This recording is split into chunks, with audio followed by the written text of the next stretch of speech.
Welcome to our fifth live show here at Baker Plumbing in the Baker Barn. If you're hearing this on audio, this is a repeat. We're gonna post all this to Spotify and Google. So if you're listening on Spotify and Google, then hello, welcome, thanks for the support. Got a couple guys joining in here. Before I see if my solar guy shows up, we're going to talk about solar today, or try to. My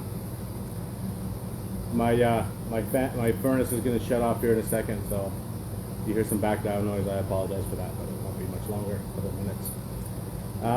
We want to talk about whatever you want to talk about here. Discuss what affects you, what interests you, what pisses you off. I am excited. We've actually talked to a few of the bigwigs in the industry, some directors of product development, some directors of marketing engagement, some CEOs of significant companies. So I think they're just sort of waiting in the weeds to see how this thing goes and make sure it's not too crazy.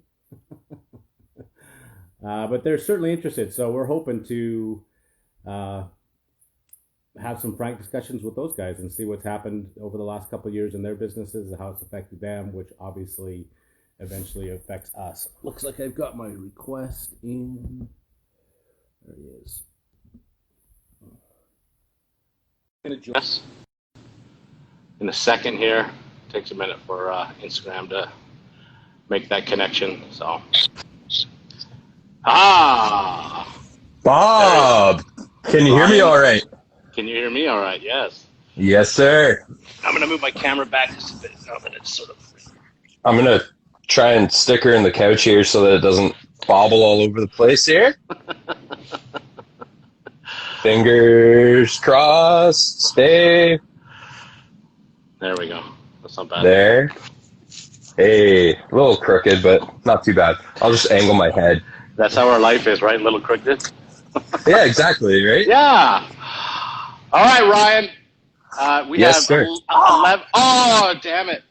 Technical difficulties already. I'm just going to move to my chair where I figured I'd have to go because, can't be comfortable and do barn banter, I guess. No. This is a place of being uncomfortable. Okay. I love it. There we go. Right. How is that? That's perfect. Perfect. So tell us who you are, Ryan. Why are you here? Right on. I'm Ryan. Solar junk. Harvest the sun all over the place. I do solar. I'm out in Ontario. I've been involved in the industry for 9 years now, which in the solar industry being fairly new, fairly long time. Been in the trenches, dealt with the government, dealt with the programs, but also just turning the screws, putting the things together as well. I sit on the board of a renewable energy co-op. So we basically, we take money in, buy projects, and the revenues from those projects go out to pay people into RSPs, funds like that. And then I run an electrical contractor myself. Oh, so you're not, so we have back-to-back Sparkies? Is that what's going on here? Sorry. Sort of? I'm a technologist. I have to clarify that. Not an engineer, not a Sparky. I'm not a part of the College of Trades. I'm a technologist. So, I mean... So you're some weird hybrid of all three things together? Is that what that is? Yeah, exactly. Turn the tools, but also, can prove Pythagorean theorem. Oh, Judas, it's been a long time since I've had to prove Pythagorean's theorem. Believe me, I don't like to. But yeah, I wanted to come on and, solar's kind of one of those things that tends to be more of a lefty type of deal. But I wanted to chat with you and kind of just, maybe pull the Band-Aid back, talk about solar and how all the good things about it that, don't have anything to do with politics and stuff like that. Yeah, no, that's totally cool. And as you can attest, we have not pre-recorded any of this or discussed much No. of this of anything. So I'll tell you my solar experience. Obviously, mine comes from the hydronic side of things. Yeah. We, in fact, when I was it was around when I was in high school. We installed 6 solar panels on my roof of my house with my dad, and we used that to heat our domestic hot water. Yep. And it worked sort of okay. Obviously, we had to have some backups to that Yes. when it was cold or cloudy or whatever the case may be. But Yep. and so we did that and actually installed probably a dozen or so systems, but it didn't really take off. And I'm guessing that was probably back in the days when there was a grant or something like that available, and that helped make it make sense, or is it just you guys were just getting into it?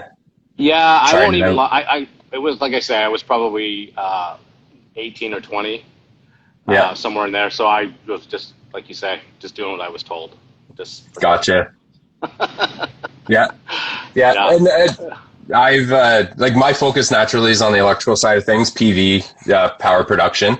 But I've been involved, we do a lot of agricultural. That's kind of our split. So co-president of Crescent Ridge. Our split is basically agricultural and then solar. And then sometimes we're lucky enough to get them together, doing chicken and pig barns with solar on them. Yeah. So yeah, like I see it on the farm, the dairy farm specifically, a lot of the hydronic heating, solar hot water, things like that. Typically it's been because there's a grant available and they're just like, yeah, this will help a bit or offset some gas use, things like that. Right. In Canada, I haven't seen a whole lot of it, but yeah, I know out in Alberta where you are, there's a lot more utility scale and there's a lot more PV power production going on than there was in the past. Past 3 years, it's been going gangbusters out there. Are you just fixing something? No. So the crazy thing about the live is so I have a question from Royal Plumbing. Let me just read it out, and it'll be to you. Can we install solar panels in the city? Is it worth it? And does it save that much money? Right. So maybe they'll get into that, but that's our first question. Absolutely. So, well, I mean, I'm going to get into that. So not to say wait or whatever, but wait. So yeah, the first thing I wanted to go through was the types of solar that you'll commonly see. And like I said, we're focused on, power production, energy or electricity production. So you'll see a lot of, or you might see some utility scale solar. So that's a big farm. You're driving for miles and just fields and fields of panels. The other type of solar that, we have a huge one. You probably don't know much about Alberta, but in Medicine Hat, we have had the largest solar farm in Canada. Yep. And so I think you guys still hold that honor as the largest solar farm in Canada. I think Tabor. Tabor, yeah. So Medicine Hat went under, which we can talk about. But Tabor is the other for all. Yeah, it's Tabor and currently active. So yes, yeah. Yeah. So yeah, lots of that. There's some of that in Ontario. There's some right along the 401, all over the place. We can discuss the ways that they made that work, but utility scale is a big one. Off grid's probably more common. That's your, camp, running some lights. But you can get as big as powering a whole house permanently off of solar. Unfortunately, in Canada, being north, we have to plan for the worst cases in December, January. So it's not necessarily economical, but you can do it. And then the other one, which is where our first question kind of references back to, is grid tied. So stuff that you're putting on your house, your roof, whatever. And basically you're offsetting your electricity. You're tied to the grid. You're parallel with the utility. So you're spinning your meter backwards during the day. In most cases, spinning your meter backwards during the day, and then at night you're spinning it forwards. So during the day, creating credits, at night, absorbing those credits. In an ideal scenario where you're able to net zero, do a full offset of your house, the idea is that you don't have a hydro bill. That doesn't necessarily work because we still have utility workers, hydro lines, a 60 cycle, time service, if you will, that's provided to your house that needs to be paid for. So here in Ontario, we get it down to about $40 a month if you do a net zero. Yes, sir. I just got my EPCOR bill for my electricity, which was outrageous. It was over $1,000, which is not unusual for where I live, and all the stuff I have to power. But half of that is transmission. So am I still, if I decided to go insane with my solar, am I still responsible for transmission? You are, but it's very, very much dependent on the utility you're attached to and the regulatory nature of your province, because naturally the energy sector is regulated provincially in Canada. So in the case of Ontario, we can get our bills down for net zero status to $40 a month. But if you're on what's called a demand charge delivery service, so your delivery is calculated based on your peak demand. So if you draw 50 kilowatts in the month, it's 50 kilowatts times some dollars amount, and that's your fee for getting the power delivered to you. In that case, you're really hoping that the solar is dropping that demand to reduce your delivery fees. But yes, there is always, no matter where you are, for the most part, a component of your service will be paid for. You will still be paying money, even if you produce every single kilowatt hour, except if you sever that connection with the utility and have everything off grid, right? Because then you're providing that service for yourself. You don't need those lines. And that's something commonly that we find. So we will find guys they get a quote from the big utility here in Ontario, Hydro One. And it'll be $50,000 to $100,000 to run a line into their property. In that case, we can put batteries in and go off the grid for less money than they can run the utility line into their property for. So that's commonly where we see a lot of larger off grid.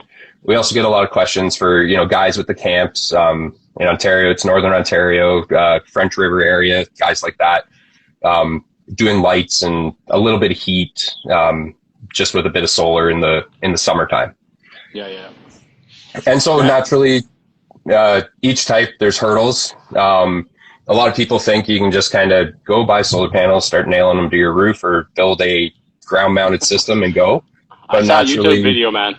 I can do it. Oh yeah, exactly. Well, you know it, right? Like in the trades, right? I saw this on YouTube. I can do whatever I want, and it's easy. There's building permits. There is, in Ontario, there's environmental assessments that have to get hopped through if you're going on the ground. The big thing's building permit. You got to make sure that the extra weight that you're putting on your roof isn't going to cave in your structure. It's a minor amount of weight that you're putting on your roof, but you got to make sure. And then if you're interfacing with the utility, they want permission, or you want permission from them to be able to send them energy back out. I feel like, well, if I'm using it, why can't I just produce it myself or send a bit back out and get a credit for it? But they want the proof that the technology, the inverter that you're using, the panels you're using, the interface with the utility is set up such that you're not going to negatively affect their grid or prevent, other people's houses to lose power. So there's lots and lots of hoops to hop through. There's also many ways that governments have incentivized solar because it has been a more expensive technology. So here in Ontario, the government previous brought in the act called the Green Energy Act, very contentious bill that was here in Ontario, provided up to 80 cents per kilowatt hour for solar panels for the energy produced from them. And that was one way that they did it. They gave a higher rate to compensate for the higher cost, rather than doing something like we did with nuclear, where we had AECL, we had the federal government fund the development of the CANDU reactors, and then moved it to the private sector after that. When in the case of Ontario with the FIT, we gave it to the private sector and let them develop the industry by incentivizing them with a higher rate to make the economic sense of it. There's other jurisdictions. Alberta waited quite a while, and with the unregulated electricity market in Alberta, if you can produce the electricity and get the approval at less cost than what you're being provided for, you just do it. It makes perfect sense. That to me is the best way forward. That's the way that Ontario is currently operating. In a net meter, that's typically what it's called, is net meter. So how much do I send out versus how much do I bring in? The net of that is what you're metered for. Gotcha. And then there's plenty of designs as well. There's basic, which would be like a string inverter. You have a bunch of solar panels all connected in series. The wire from the positive and negative go down to an inverter. That then produces your AC power, sends it out to the grid. Or you can get into module level power electronics, where each and every single solar panel has a DC bridge behind it, and that can help bring more power out. So say, lovely Canada, you're lucky out there. You guys must have a Chinook. It's been looking wonderful weather-wise, and I'm really excited for it to come out here. We got 6 degrees, I think, on Tuesday or Wednesday. I'm really looking forward to it because it's been cold. But, you know, one solar panel covered with snow, the other solar panel not, or clear. This blank solar panel with no sun on it will bring down the rest of them in that string when they're in series. So in the case of having that DC bridge behind every single panel, you can kind of pull out the panel that's covered with snow and keep the one that's in the sun producing power. Naturally, though, with a DC bridge behind it, that can cause a reduction in power output because it's absorbing a little power to do its work. So lots and lots of new technology coming on, lots and lots of different ways to do the same thing. But at the end of the day, we're just absorbing the sun coming in the window there, taking and making power with that. Did you have any questions with what I'm bringing up here, Bob? I mean, I'm just kind of like rambling about solar. No, I get it. I wish I could. But... I wish I could ask an intelligent question, but I don't. Like I say, I don't. I basically told you all I know about solar. So let's make it real, I guess. So let's pretend. I'm in my barn. I have 4,000 square feet on 2 floors. I have, welders and plasma cutter. You know what I mean? So I use the power. I just have a 100 amp box down there. What would it cost me, do you think, roughly, to turn this thing so it's off grid? So it's off grid? Yeah. So the welders and it's the peak loads, right? The grid is, what I mean. The grid is like this ocean of energy that you can just pull as much out of whenever you want. Whereas when you're off grid, you're stuck with these little inverters that you have to put many in. So like your inrush on a motor can be 20 kilowatts. And a lot of the inverters we use can support that load. Yeah. So based on current technology, what you need is about $65,000 in cost, I would say. That would get that barn completely off grid. Now, if we're talking lights running, I'm assuming you probably have a boiler in there, in-floor heat, hydronic or something like that. Those steady state loads, talking like 20, 30 grand. It's when you get these big, huge peaks from the welders, the plasma cutter, that's where we need a larger inverter system and need more expensive stuff. Gotcha. Yeah. That makes sense. That makes sense. What was my question going to be? And I mean, you probably don't know much about Alberta, but is there incentives for me? Like if I said, this is what I want to do, are they going to be like, we'll cover a tenth of your cost, half of your cost, none of my cost? I'm not sure 100% on the incentives for Alberta. They are available. So what would happen basically is, we could get it to cover 100% of your costs. I'm just trying to think here because where I was going to go with that was there's grants. So you farm. Do you have a farm number or anything like that? Yep. So right now, through our wonderful federal government, there is a program called the Agricultural Clean Technology Grant, which will cover up to 25% of the cost to go solar, change your energy processes, do fuel switching, things like that. That program would be available to you to reduce the cost completely, like cash money in your hand to reduce the capital cost of that. In addition to that, it's really just like, in a lot of ways, you're buying a loan or taking out a loan or pre-buying your electricity for the future. So instead of paying that hydro bill, we're trying to find a loan that's equal to your current hydro bill, because your hydro bill is going to keep going up and we're going to stay right here, right? So that's where you really get that return on investment. And at the end of the day, that's really what we focus on a lot in solar, is the return on investment. We're looking for, how do we save you money? How do we put money back in your pocket?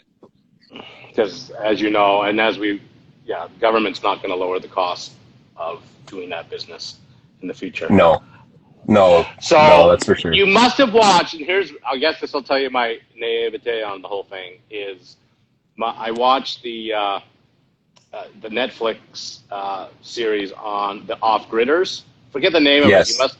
There's like six of them, and they're like all in Canada, right? Yeah. Those guys, like, just to be real, I mean, those guys are living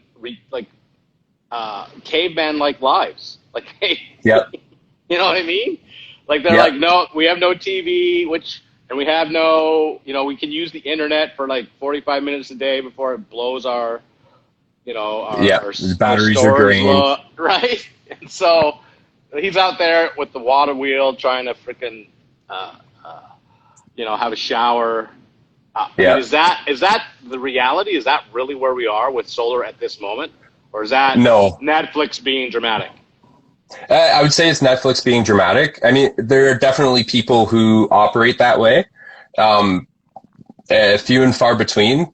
So for instance, Crescent Ridge, we are doing an off-grid system up in North Bay in April. It's going to have a 20 kilowatt hour battery bank. We're doing about 5 kilowatts of solar panels. It's a light duty house. Like, we're talking, 800 square feet or so, but we're also talking about North Bay. So kind of parallel, well, a little bit south of where Thunder Bay would be, probably on par. Close to where I am. Same. Yeah. Same latitude or longitude? Latitude. Yeah. So same latitude, and he's going to be completely off grid. He's not going to be spinning a water wheel. There's a generator backup there. So if he gets a big dump in the snow and is not able to recharge, or rake off the roof and get some light on those panels, the generator is going to kick in and bring him back up. But that ultimately, at the end of the day, while we try our best to get to a point of zero fossil fuels, you always need that backup. You need that old reliable, turn the switch and it's going to come on. We're not at that point yet. And so is that a gas or natural gas generator? Is it tied into a pipeline? It depends on location. In this case, it's just a gasoline generator. Okay. There's other guys that will do, I'm sure you're probably aware of this. You have your air-cooled high RPM generators, and then you have a lower RPM, usually liquid-cooled generators. We do a lot with like a 5 kilowatt diesel, little Kubota engine. And that thing just spins and recharges the batteries at that 5 kilowatt output continuously. But basically natural gas, diesel, gasoline, anything that has automatic start on it, we pair up with. Gotcha. And what is the life cycle of those batteries? I mean, they're basically car batteries, aren't they? Or are they some specialized tech for your solar? In certain cases, they are basically a car battery, a little bit better than a car battery, so more like a golf cart battery. They're flooded lead acid. There's a great company named Rolls. They've been the longest lead acid off-grid battery that I've encountered. I've seen them last over 20 years. There's a site that we actually were at last summer out towards Kincardine area on the lake shore of Huron, and had a 20-year-old battery bank there. So they're these massive, just about 250 pounds each battery, and it's only 2 volts. They had 12 of them in series, and they were 20 years old and still working. All they did was just water them every year. Water? Oh, just top them up, you mean? Just top them up with water. Yeah. So, I mean, we all have the anomalies in our lives. Obviously, I walked in and seen a 50-year-old hot water tank and gone, oh my hell. Yeah. That's not normal. Our average lifespan of a hot water tank these days is between 8 and 10, if we're lucky. Yeah. So what would you consider the average lifespan of that battery? Average lifespan of that battery? Again, depending on how heavy you are on it. But that's the heart of it, right? Like you can put solar panels all over in your inverter, but if the battery's not doing their job.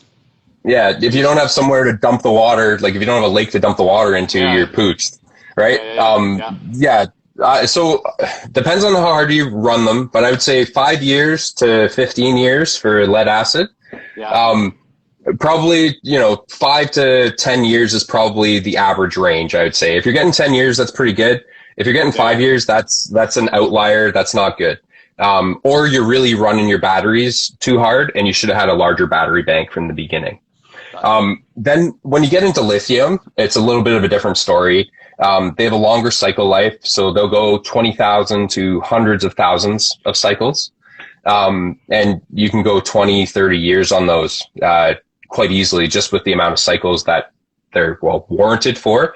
I wouldn't say we've had the lifetime with those batteries to, fundamentally say, 100% you'll get that out of them. But they do this highly accelerated life testing in the labs, and they're proving very, very, very many times that you can cycle these things. Definitely better than lead acid, though. So the computers say they work. Yes. The computer they're jamming them, they're draining them, recharging them. They're just doing it a lot faster than the normal world would, right? Yeah. That makes sense. And so obviously, we'll wade into the weeds because that's what we want to try and do here. What's the environmental cost of disposing of those batteries, of mining the lithium versus the fossil fuel angle?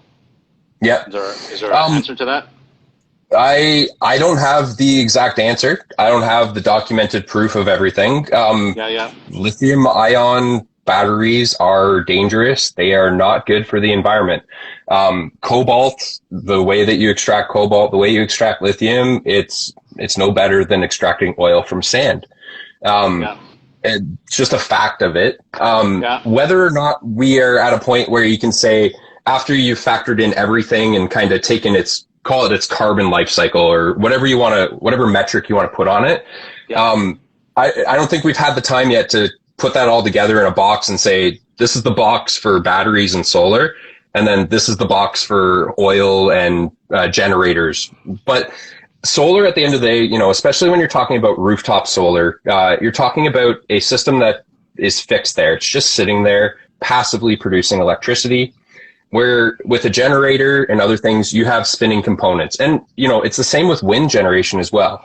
You have a spinning mechanical component that is moving. Anything that moves is naturally, inherently, it's going to break, or it needs preventative maintenance. So, you factor in just the ease of use of just a passive solar panel. There's plenty of people out there I know that have done off-grid systems that they just have this solar panel that sits there and it just does its thing all the time. And those are the stories I love to hear, right? But not everybody has those stories. There's good on both ends of the spectrum. Good and bad, yeah. That's what I always look at. I drive an electric vehicle. So what I love is I wake up in the morning and I walk out and my battery is fully charged. I have a full tank of fuel for the day, ready to go. I may not be able to go as far, and I don't have as many points in the world where I can just, plug in and refill. But eventually one day, hopefully, we'll get to a point where I don't have that, anxiety. I can go anywhere with my little battery car. Gotcha. How long does it take you to charge your vehicle? Depends how much I've driven it. But so a 20% to 80% charge is about 4 or 5 hours. and it charges overnight. Have it on a timer type of thing. It figures out. So I leave at 6 in the morning, 6:30 in the morning, in that range. The car's preheated, ready to go, and it's fully charged at that time in the morning. So have you had any issues with it? Like, have you been, I can't make it to my next point because I won't make it on my battery charge? It creates it's a different, I'll call it a paradigm shift for your driving. You're pre-planning That's your a day. big word. We're going to have to explain Isn't that. it? Yeah. You're shifting from, I'm just going to hop in my car and go wherever I want because I can hit a gas station, to I need to know where I'm going ahead of time. And I mean, between my wife and I, we've actually gone as far as like, and not because we want to be super green or whatever, because we're super cheap and driving electric is so cheap. If she's driving further in the day, she'll take the car and then I'll take the gas car and we'll drive, that way we're reducing our fuel use, but also, we calculated it out, and this was before gas prices have gone like they have the last month or so. It was about 15% of the cost per kilometer to drive your electric vehicle as a gasoline vehicle would have been, an equivalent vehicle. So our one vehicle is a Focus electric. Comparing that to, a standard Focus with with an engine, it was 15. If it cost me $1 to go with the gas car, it cost me 15 cents with the electric car. And that's the interesting thing about this. Clearly, governments are pushing that agenda, which I actually don't have a huge problem with, and incentivizing that to make that available to consumers, both, as you've just said, on the electric car side of things and on the solar side of things. And we should experiment with that stuff. Do you like, we've said it a few times, do you think that ever overtakes as and I guess we have to be, regionalize it and say in Canada, will it replace? I mean, if you listen to a politician, it's a done deal. In Calgary, our mayor is like, it's done. Like, we're going green. Vancouver just said no more gas appliances. Like, we won't approve them. They're done. And so, from my side of things, I'm like, wow, that seems awfully quick and rash, and stupid. Because you have no backup to that. So, I mean, you're on the other side of that, and you're obviously involved and heavily invested in that. Is that a realistic statement from our politicians and from this? We'll pick on Vancouver. Yeah. Well, I don't think it's realistic to change all of our transportation to electric. Do I think that changing, call it resi locomotion, your commutes, your everyday person driving back and forth to work or going to the cottage on the weekend, whatever. I can see that happening for sure. I would agree with you on that. Yep. But to say all the transit vans and the pickup trucks and the trade guys and the guys going to the construction sites, the trucks, the truckers, transitioning all of that to pure electric. No, I don't see that coming right away.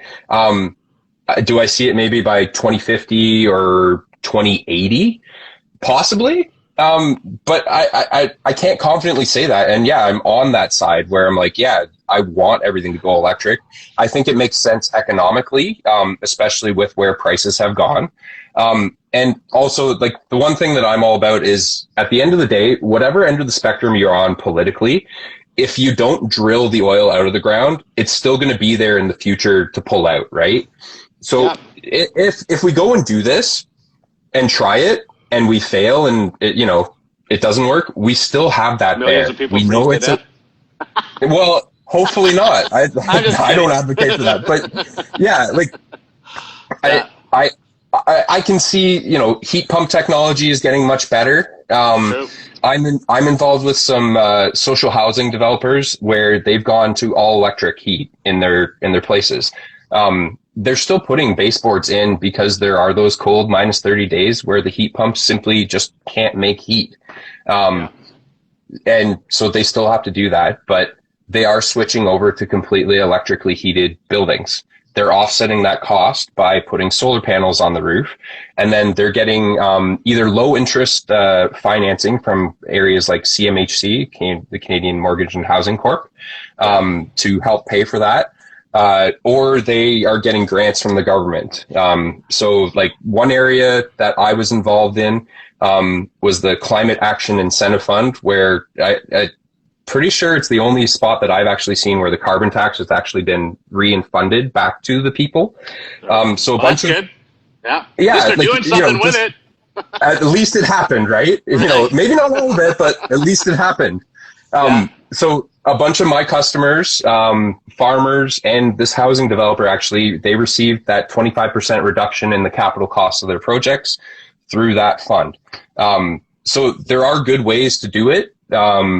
But do I think that it's possible to do a complete switch, get rid of all fossil fuels in the near term? No. Far term, I'm a maybe, but not a solid yes, it's gone, it's a done deal. Yeah, and I've absolutely said you cannot predict the future, right? Like, you know, in my world, I'm like, my long-term goals are like 5 years, because who the hell knows what's going to happen in year 3? I don't know.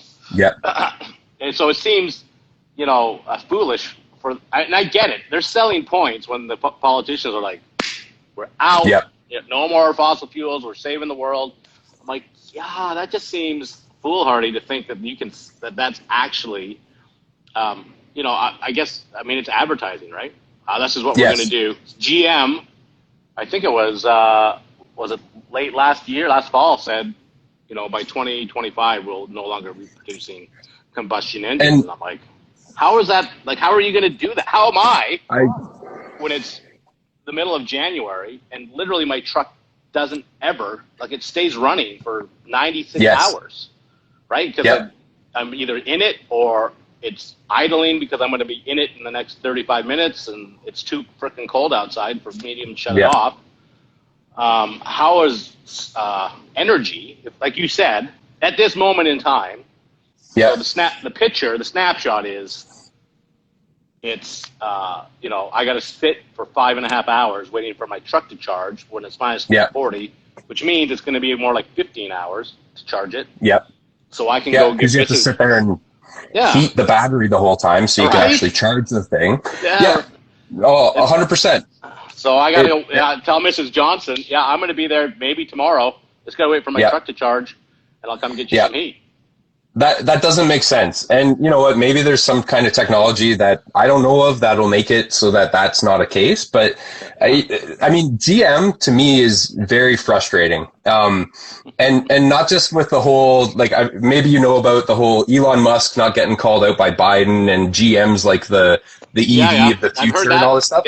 I just sorry. The EV1, if you've ever heard of that vehicle, was a beautiful car that GM produced. They leased all the vehicles out to the customers and then brought them all back because it was such a smashing success that they smashed them all. They basically killed the electric car multiple times. And now for them to come out and, like, it's almost like a virtue signal, you know, like, we're the EVs of the future. Well, like, you know, you guys have done a whole lot of bad stuff there too, right? It's an interesting part of the discussion, right, is when the politics get involved. And I saw that, and I read into, you know, well, I think it was just a tweet from Biden, like, you know, here's the way, the electric cars of the future, GM, and Musk is like, whatever his tweet was with his hand up. What about us over here, you freaking Chachi? Like, exactly. What's the deal? So it's just political. Elon clearly didn't contribute to the Biden campaign, is what tells me. And GM was like, how much money do you want, dude? We got tons of it. Exactly. Come and, you know, hop in one of our Hummers and take it for a spin, Joe. Like, you know, like, and I'm sure that Tesla feels the same way. Like, they're probably happy. They're happy that other people are hopping on board and doing that energy transition. But I just look at it and I'm like, hey, come on, GM. Like, you know, be honest with yourself. You guys have a pretty bad history of not pushing the envelope and making things happen this way. And it is a bit frustrating to see a company like Tesla, who has been in the trenches and basically told so many times that they were going to fail and succeed now and not be recognized for it and just kind of be ignored. It's just frustrating. Yeah. Well, and it's, I guess, like you say, that politics is a dirty game, and that's, from my lens, that's what it looks like to me, is that they're just, we're going to look after our donors, and that's how this is going to go down. Yeah. So go ahead. Well, I just wanted to, not to change the topic off of politics or anything, but I just wanted to talk about something really cool. Okay, it's not something cool. We've done. So, you see solar panels on roofs, you see them on the tables on the ground, but there's this really cool thing called tracking. So one thing that we've been involved with for many, many years, one of the first systems we ever did was a tracking system. Is solar tracking systems. So there's two types. No. But it's literally, think of how a sunflower works, right? So sunflower wakes up in the morning. Yeah. Does this. Exactly. So there's two types. There's the dual axis ones, which will track the sun on the azimuth and the elevation. Yeah. And then there's another type, which is basically a table that does this. Do you guys know what the azimuth means? You guys are going to have to Google that after. Sorry. East to west. Azimuth is east to west. And so the sun. Yeah, no, I do that. I'm like, yeah. You threw out Pythagoras theorem, so I know. Anyway. Sorry. Right angle triangles, guys. So yeah, tracking. No, all good. Tracking. So azimuth tracking. So sun rises in the east, sets in the west. We track the sun from the east, follow it all the way across till it sets in the west. But naturally, especially in Canada, the sun is at different elevations at different times of year. So we have a sunflower that will literally track the sun. What does that do? That creates more energy, because instead of having the sun go up and down, so another big word, parabola, we have the sun goes up, we peak our power at noon-ish or 1 o'clock if we're in daylight savings time, and then we go down. With tracking, we create what I love to call a loaf of bread. So we get up in the morning and we track the sun, and then we follow it down, which creates a loaf of bread curve for the power production. And so basically you're producing more power, but you have a mechanical system. And so while it's really, really cool tracking the sun, they're more expensive, they're a mechanical system. They create, they need maintenance. So just wanted to bring that up as another thing that people may see out in the, when they're driving around. It's very, very common in Ontario because of that feed-in tariff Green Energy Act program to see one of those tracking systems or two of those tracking systems just kind of tucked out behind a farmer's barn and things like that.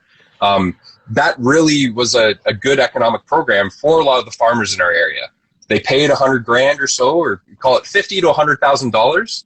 And then over 20 years, they're getting about $200,000 to $350,000 in revenue back from that system. So you'll see those all over the countryside in Ontario when you're out in the side roads and such, tucked behind plenty of farmers' barns. And so, I mean, I don't know how many people have you live in the city, I assume? I'm on the outskirts of Kitchener. So Crescent Ridge is based in Tavistock, which is kind of sandwiched between Stratford and Woodstock, if you know Ontario, Southern Ontario. Yeah. And so, I mean, most of the people that are going to watch this or listen to this are residentials, right? Yeah. And so, in Alberta, funny enough, I was watching the hockey game last night, and you should know that the night before the Flames murdered the the Leafs. I'm surprised. Anyway, so they one of our major builders out here, who will remain nameless, so I don't get sued or anything like that. They're advertising like crazy net zero, and looks to me like they have 4 or 5 panels on their roof. I have no idea the internal workings of that. They're the typical 1,800 square foot home, blah, blah, blah, narrow and tall. Is that and I guess I could find out this week what that would cost if I was going to buy one of those places. But is that something that you see showing up more and more often on your side of the world there?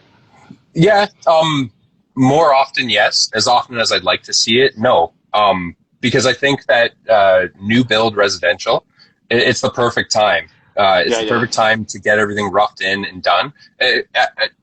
At the best case, or lightest duty case, at least rough it in. So there's a conduit going from the basement to the attic or something to make sure that down the road when somebody does solar, it's going to be ready and easy to do. So there's a couple developers out in Ontario that offer the net zero homes. If you wanted to get into the actual, are they net zero or not? We could do that. That was the question, right? It's advertised as net zero. I'm like, dude, I've seen how, which why they'll remain nameless. I've seen their builds. I'm like, first of all, it's suspect if they're even R2000, first off. And they have an electric hot water tank and a high efficient furnace, but they're even on the electricity production, they're not net zero. They might get 50% offset, but if you're talking 5 or 6 panels, like 3 kilowatts, just to give you a metric, a 10 kilowatt system in Ontario will produce about 12,000 kilowatt hours per year, and on average, your house will use call it ballpark average about 1,000 kilowatt hours per year. So you need, that 10 kilowatt system. 10 kilowatts of panels, that's about 30 panels. It was very, average. It was a commercial that I watched, a minute. They were all I can describe it as is they were very cute. You know what I mean? Like they were obviously solar panels on the middle. They didn't go end to end. They just, here's the roof, and right here in the middle, we have our little spank of solar panels. And I thought, I think that's BS, but what do I know? It is. I call that greenwashing. It's enough to make people think that you're doing something good. Is it the be all and end all that they're saying it is? No, not typically. And that's something, we talk about, swindlers and people who do bad things. There's snakes and lizards everywhere. Yeah. Everywhere. That's one of the things that, I pride myself on with the work that we do is making sure we get all those bills, get all those hydro bills, make sure we're doing that net zero. So if we're telling you that, you use 24,000 kilowatt hours a year and we're going to produce that for you, I want to be confident in saying that you're going to actually produce that. I can't stand the, lot lizards that go around and sell systems and just, screw people over. Yeah. Don't get their bang for their buck. Yeah.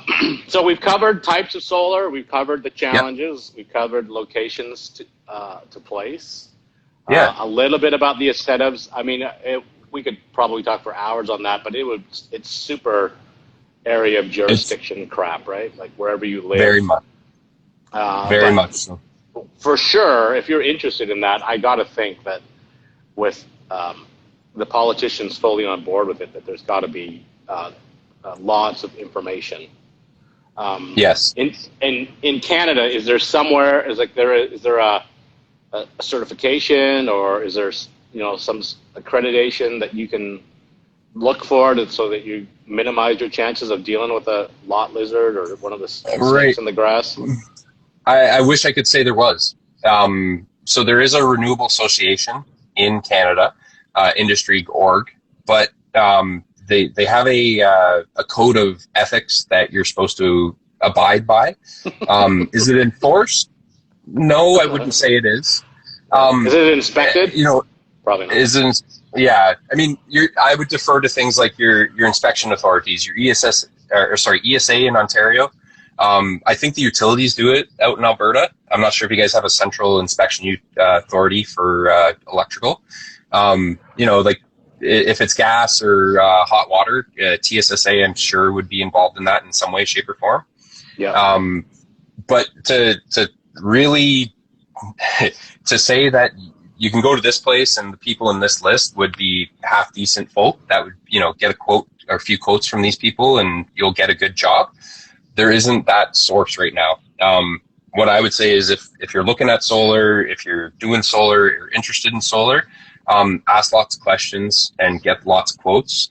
Ask for referrals, ask for, attestations, other things like that, references, get, the same thing you would do for most contractors that are coming in your house. You're putting, a little bit of weight on your roof, but you want to make sure that the I's are dotted and the T's are crossed in the grand scheme of things, especially if you're dealing with anything to do with the government. So if you're getting grants, if you're dealing with a contract, so in the case of like a feed-in tariff, make sure you are getting a lawyer to review it. Make sure you're getting, extra duty stuff on top of what you normally would feel is appropriate. Is that something that your company provides, or is that up to the homeowner to go through that government incentive process? So we typically will do it. It also depends on how heavy duty the work is. We're light duty, I'd say. We're 12 people. I got, 2 people plus me in the office. So we're limited in what we can do. But if it's light duty enough where we can push through the paperwork, we'll absolutely do it in-house and get those grants. Typically, though, we'll push people towards a grant writer who will take a percentage of the grant. And that's typically in the larger systems. Honestly, some of the grant writers... I didn't even know that was a thing.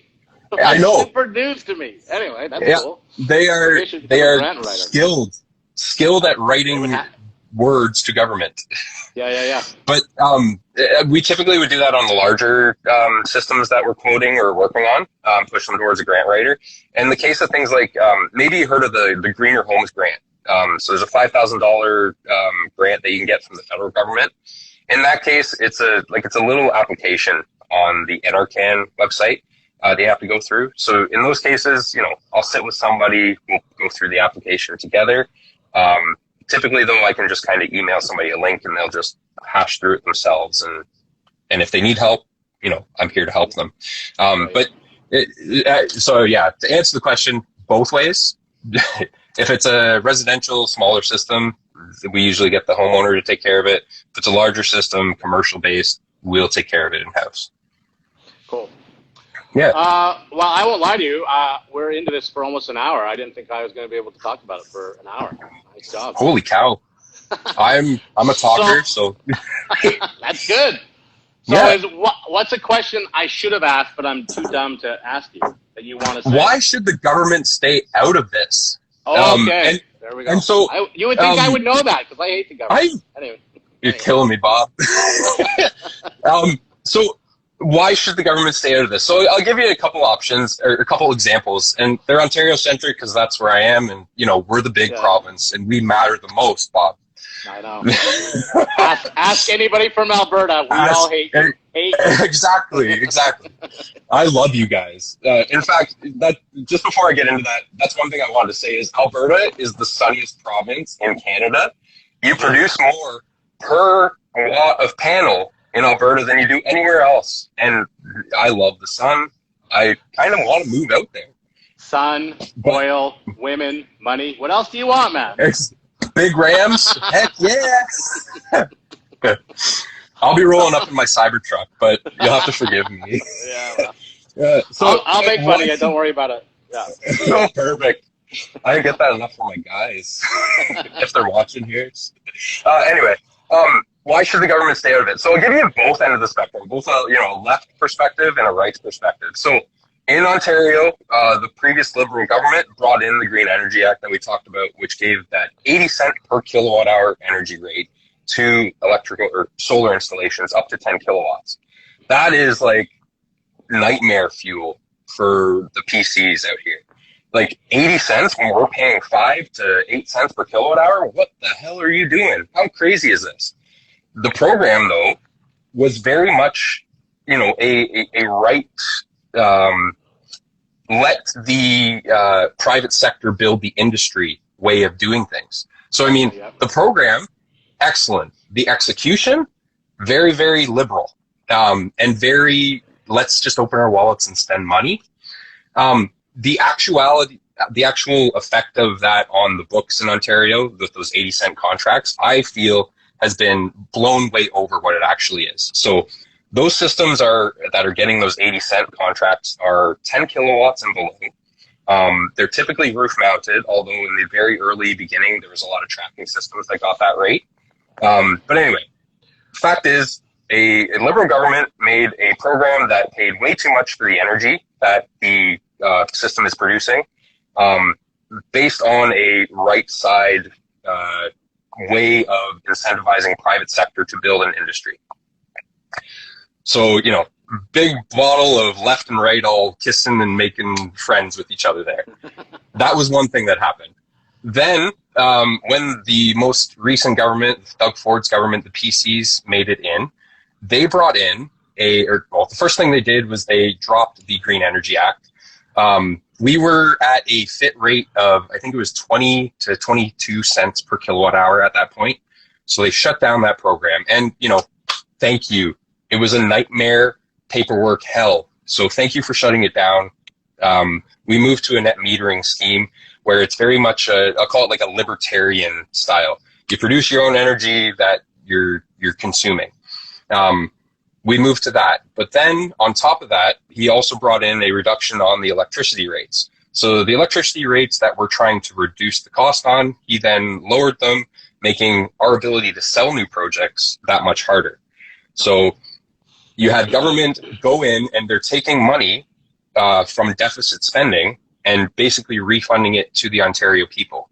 Whereas the solar guys are saying, yeah, get what you're trying to do here, but like, can we just not have that? And then we have these higher rates so that we can sell systems, and then we're not using deficit spending to save people money. That, you know, one day eventually, the government's not going to be able to just subsidize electricity rates. We're going to have to pay what we actually are, utilities are paying for it. So we'll get to that point eventually. But, you know, two sides, to a left-wing view and a right-wing, a left-wing action and a right-wing action that government did that both were a bit of a pain in our butts. Yep. So do you have a solution? You're now the premier of Ontario. What's the solution? I'm of the opinion, you know, less government is better. And I, you know, very socially left-wing.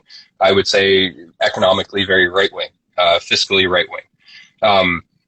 My opinion is, you know, the less government involvement in the private sector in areas where companies are trying to do things, get your hands out of that pot. And I tend to agree with that in energy, you know, no matter what type of energy it is, whether it's, you know, water power, nuclear power, oil and gas, electric production, wind, solar, blah, blah, blah, yada, yada, yada. Naturally, you know, we're talking about wind. You don't want these big industrial wind turbines hitting people or, you know, ruining the Great Lakes and things like that. But so there's a limit where I say, yeah, we need some regulation, but I feel that right now we're overregulated. I couldn't agree more. Part of the problem of that, you know, what I think the net outcome of all this electrical shift from the fossils is sooner or later nuclear's coming down. You know that, right? Oh yeah, I'm a big fan of nuclear. That's the only way. That's not libertarian, or sorry, that's not liberal at all. Crazy? You're gonna destroy everything. I'm a weirdo. I have opinions on both sides. I'm just a cluster up here. Isn't that how most people are? Really, at the end of the day, exactly. Like, this is what I think on this subject, and this is what I think on that subject. I'm not, you know, you can't. I'm not a chart that you can read off your wall, man. Like, it's the thing. So, exactly. Yeah, that's the end result of you know. I'm going to blame you. Your electric car and and where that's going is the grids just won't be able to handle those loads. They already can't. Yeah. We can pick on Vancouver and say, okay, how are you going to provide all that power now that fossil fuels are out the door? Yeah. As far as I know, from my, you know, guerrilla view, is it's nuclear. That's the next thing that is going to have to show up on the scene to make that happen. And where do you put that? I don't know. Where do you put that? Yeah, well, so I'm a huge fan of the Bruce here in Ontario. The Bruce is one of the only nuclear reactors that can load fall. Can it load follow like solar and wind can? Hell no.